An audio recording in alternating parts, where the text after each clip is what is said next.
The Wii U. Despite being Nintendo's second worst selling console by sales numbers, only undersold by the Virtual Boy, is one of the most loved consoles in the community's eyes. I myself am a Wii U owner, and I very much love mine. I think the biggest show of the Wii U's love is just how many first-party and second-party games were ported to the Nintendo Switch. Around 45% of Nintendo's published games were ported. But there's another reason so many people, like myself, still boot up our Wii U's, and that's the modding scene. Probably the only thing keeping the system's community alive. So I wanted to jump in and look back at the Wii U's history of hacks and mods for how strong the modding community is.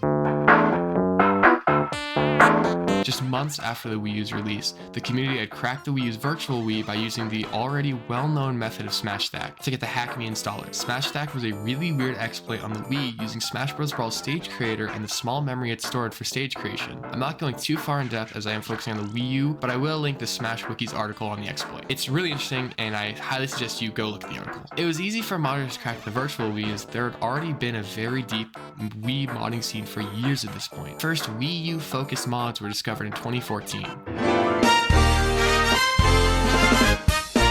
Modders discovered that just like the 3DS, the Wii U's built-in browser could run JavaScript. Modders used exploits to target memory vulnerability and run C++ natively on the system. These browser exploits would give control to native system memory, combine that with a kernel exploit to gain deeper control of the system.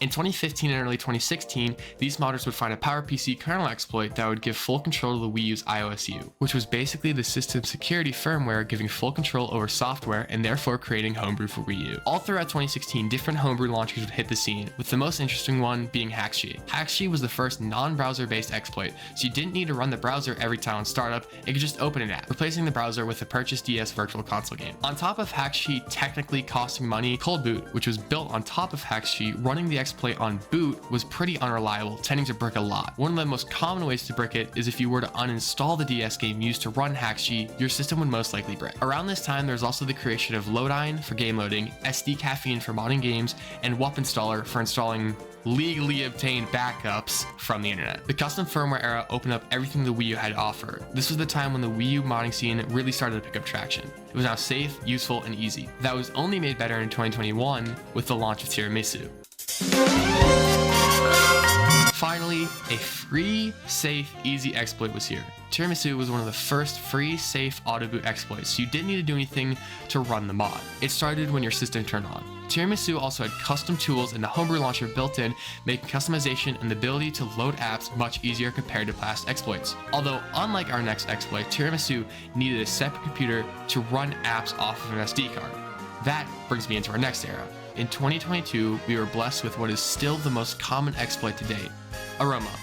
In its setup, Aroma and Tiramisu were very, very similar, but the one thing Aroma has going for it is pre-installed apps.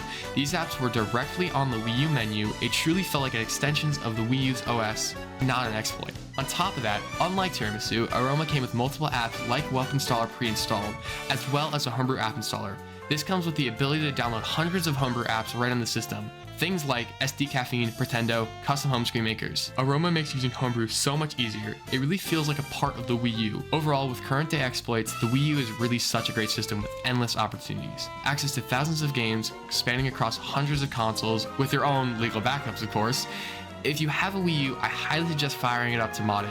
It's really such an easy process and it's so worth it. So that's it. A pretty good look back on the Wii U's modding history. I know I didn't spend a lot of time on every single topic. I wish I had more to go off of, but this was very, very hard to research for. So on top of that, if there's anything at all that I'm wrong about, if you could please comment and let me know, that'd be so helpful.